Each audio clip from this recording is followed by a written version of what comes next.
Hello and welcome back to Inquisitor Martyr. Last time we ran a few intel missions, and we'll keep doing that this time around, because I want to get this seasonal mission a bit tougher. I don't think we're going to get a boss, considering it's a siege, but who knows. If we can make it a little tougher, we might get better loot. You know what? Yeah, we'll do intel. I was gonna do just random missions.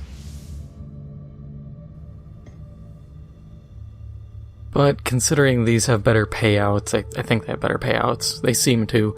We'll just run these for at least a couple, and then I might do some random missions just for the hell of it.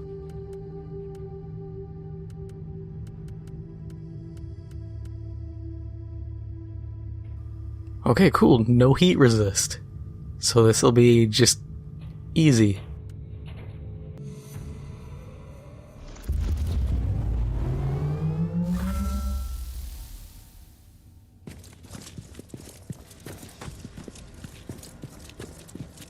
So I saw an interesting bit of news today. So I was using my Google app to see what news there is. Usually it's like 50% garbage articles that are made by scraping Reddit with a bot. The usual kind of stuff of like, this Fallout player found a neat trick after 10 years or whatever. 8 years at this point. And it'll be just some Fallout 4 subreddit like thing that'll just be some guy going, hey, I found out if you press and hold X on an item, you can just like pick it up and it'll just float there and you can use it to decorate. And it's stuff where it's like you've never pressed and held the button in 8 years. But yeah, usually it's that garbage, but sometimes you get something pretty neat. And what I got was actually an article kind of relevant to yesterday's stuff.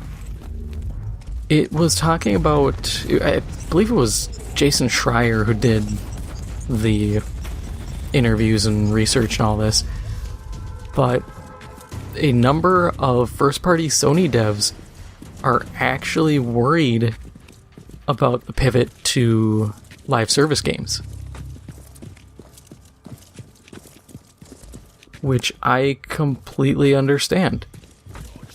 Live service is definitely not something for everyone, as we saw with like BioWare doing Anthem.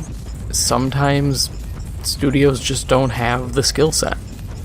It's not in their wheelhouse, so why would you expect things to go well? I remember seeing a while back for the... what was it? Oh god, what was it? The Last of Us. It was The Last of Us, their multiplayer mode that still doesn't have any news about it.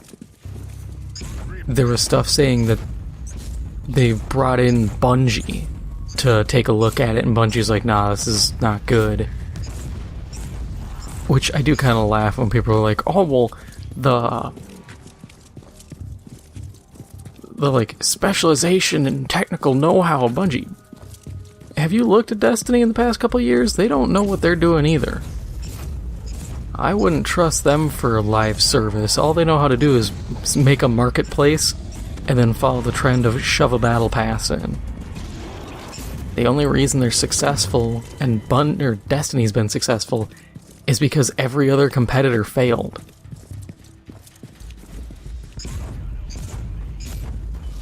When you're recorded having one of your managers talk about more or less it's better to under-deliver than over-deliver at GDC, you can't tell me that's a competent system.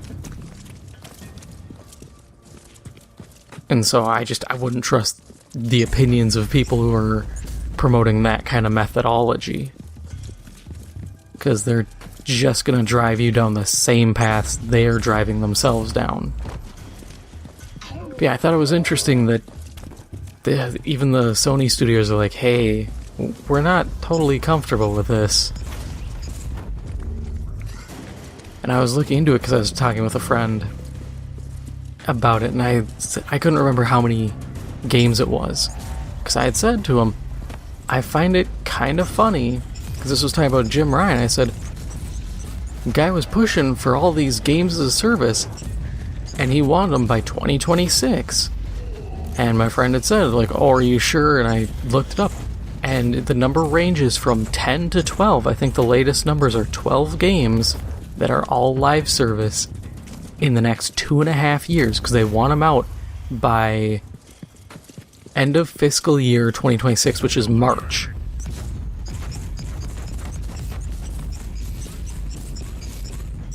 And I remember seeing that, and I thought, you have to be pumping out 4 games every, 8 months? So a game every 2 months that's a live service? That's a very, very dicey plan. And I kind of get what Sony wants to do. They want to make something that catches on and becomes big. They're doing the shotgun approach. If we throw a bunch of stuff at the wall, something has to stick, right? And the inherent problem is, no. That is a fallacy. Nothing has to stick. You can pump out 10 games or 12 games, and they can all suck.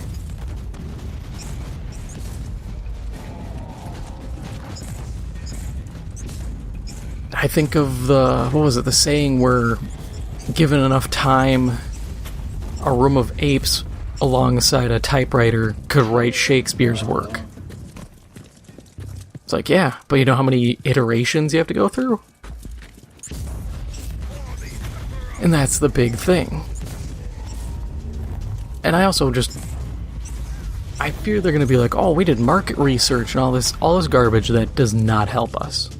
It does not make good games. It makes homogenized games. The kind of generic gruel that will create a fan base, but it's not going to be a big one. It's going to be a pretty by the numbers, pretty casual. Nothing's too hardcore because you don't want to alienate the casuals. That kind of design, which just hurts everyone.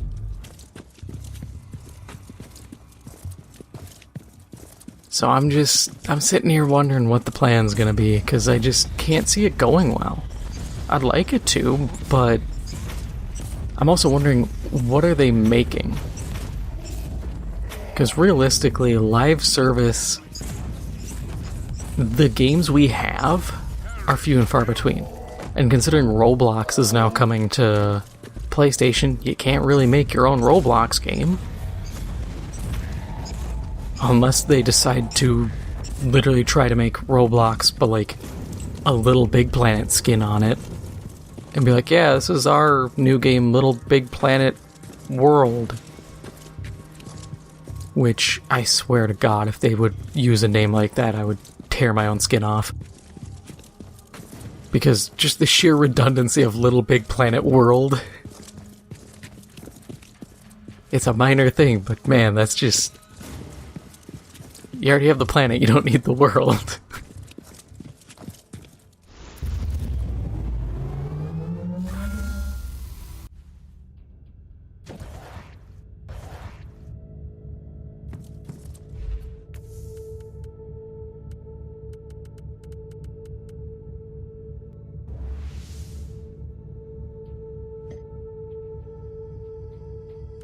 Ah, they get heat resistance this time around. Alright.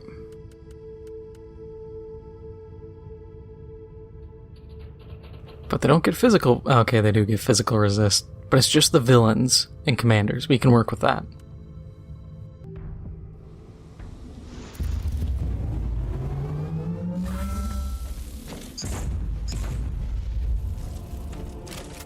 I will say, though, with the whole live service thing, credit where credit is due.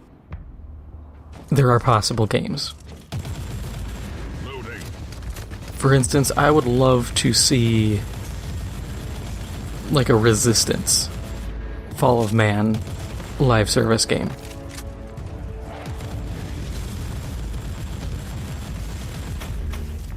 could do kind of a hardcore, when you die you lose your gear, mission structure kind of thing. They could do some cool stuff. I just don't know who would do it because Insomniac refuses to. They're on that Spider-Man train, and until the games stop making money, they'll just keep producing essentially the same game. Which kind of floors me, like, we're getting all these superhero games, and I'm just like, yeah, can we not? Can we get something a little different, please? I can only play Spider-Man so many times. I shoot web, I grab person, slam person into ground, I web away. Once you've done it once or twice, you've experienced every Spider-Man game ever made.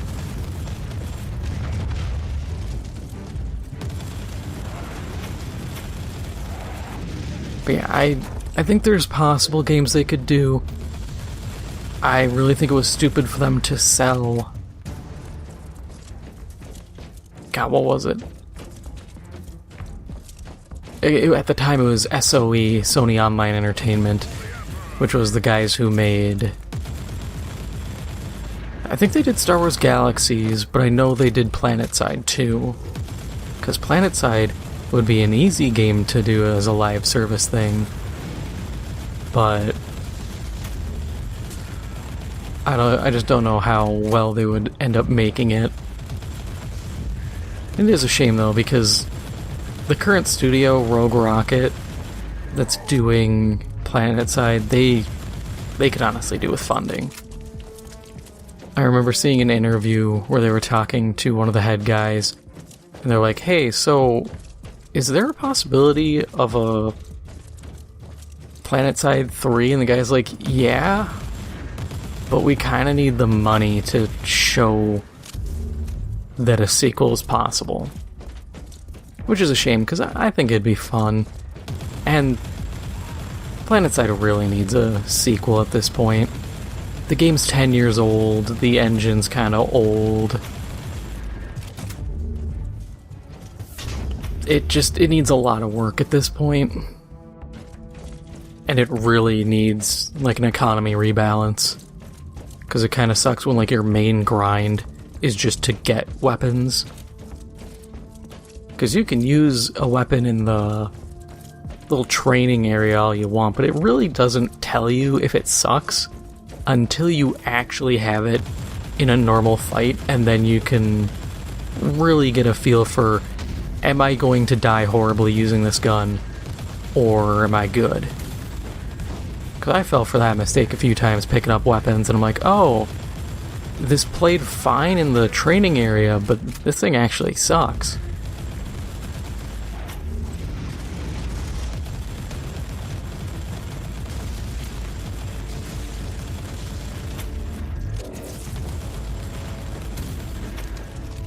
The grind should have been more put on getting attachments and also expanding the attachment system, because it's like sight, magazine, and undermount.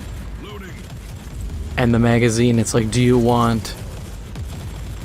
very few are actually like extended magazines. Most end up being just basic, like, oh, do you want rounds that travel better? Or rounds that kinda hit harder, but still don't make much of a difference? I never felt like a lot of the upgrades were worth it. I would usually just grab like a foregrip, and they needed to rebalance the infiltrator class. Cloaking, I hate cloaking in games. The only game that ever did it fair was Killzone. Because Killzone 2, if you went past like level 2 or level 3 cloaking, you would create a static field around you so anyone nearby would start to get their radar scrambled. Which, on one hand, works, and it's actually really cool because then you can sneak up on people. On the other hand, you instantly knew someone was on you. And you just get paranoid. But of course, back in the day, people weren't sweating as hard, and when guys were using it for cloaking, it's usually because they were just sniping, so you'd just go, okay, where's the nearest door, window, or other sniper spot? And then you just go there, and lo and behold, there's a dude in a corner with a sniper rifle trying to pop shots.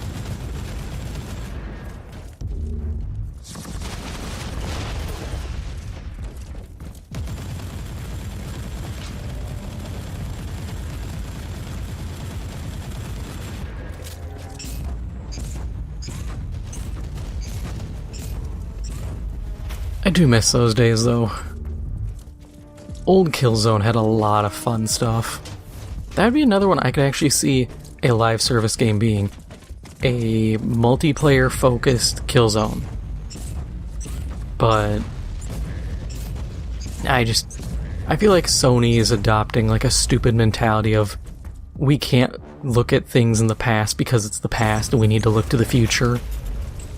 When it's like, you realize you kind of left your future in the past by abandoning just everything.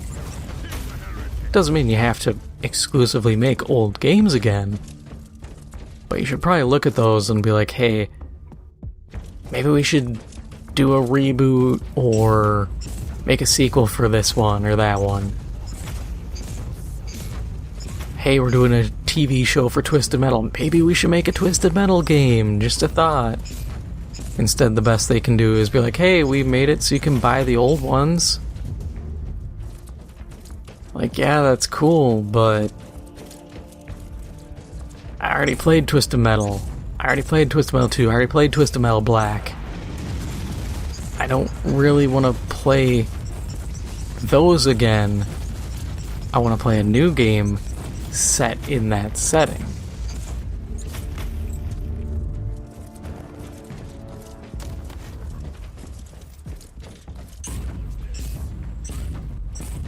But I don't know,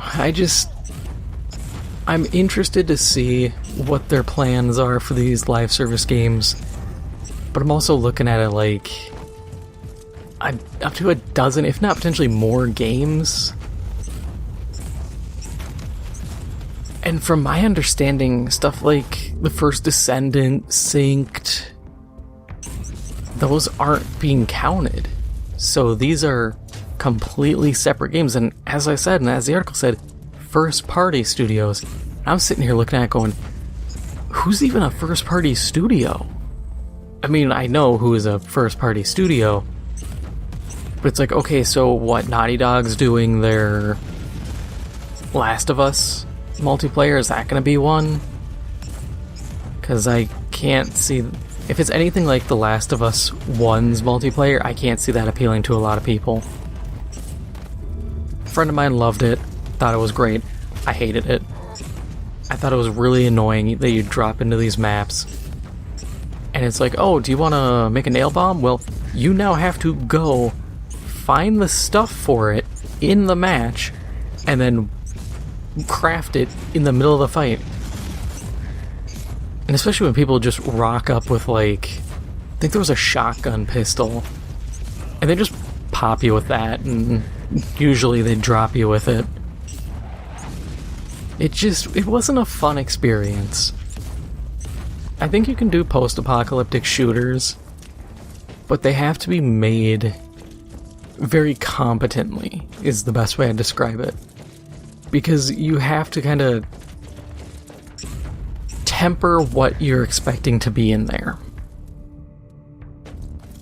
Because you have on one end of the spectrum something like The Last of Us, where in the normal story weapons are hard to come by, so it's like melee and a lot of garbage, and it just isn't fun for a multiplayer. And then on the other end you have a game like Ravaged, which, if you remember that, congratulations, you remember a PC game from a decade ago that was forgotten like 6 months after it dropped. But Ravaged was essentially just like a Call of Duty Battlefield-esque thing in the apocalypse. It was cool, you know, you had gyrocopters and all this stuff, but they didn't do enough, even with the map design, to be like, hey, this is the apocalypse. Everything was just Hey, it's the desert. Oh, there's part of the Statue of Liberty. Ooh. It's like, nah, if you're gonna do that, you need to really kind of step up what's in there. I think post-apocalyptic shooters are best built for games with like more co-op or progression-oriented stuff. Something like Monster Hunter, where you can get away with having some garbage gear and then having better gear and kind of making like current modern gear really rare, tough to maintain. So it's like, oh, I have to fall back to my scrap bolt gun that's like the scrap weapons in Fallout. That's fine. But when it's like that against a dude with an M4 in a more competitive setting, that sucks. Because that dude with the scrap gun is gonna get bodied. And even if it's like, oh, well, that's like your starting weapon. Yeah, no one's gonna touch that the second they can get out of it. You have to make everything kind of viable. It doesn't have to be every weapon is got equal DPS. It's just whether it's high damage, low fire rate versus high fire rate, low damage. You just need to not make things brutally different.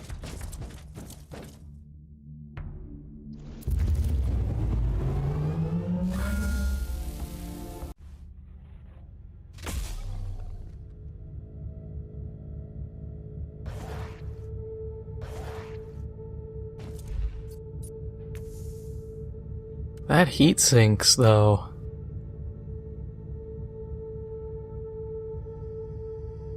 Yeah, we're gonna swap out close quarters gunnery for that. 45% heat damage is a lot of heat.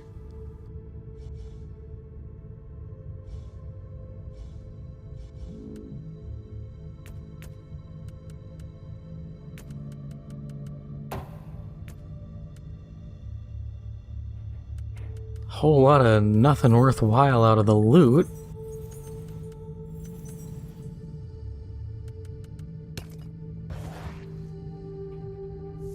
Yeah, kinda saw that coming with that loot box.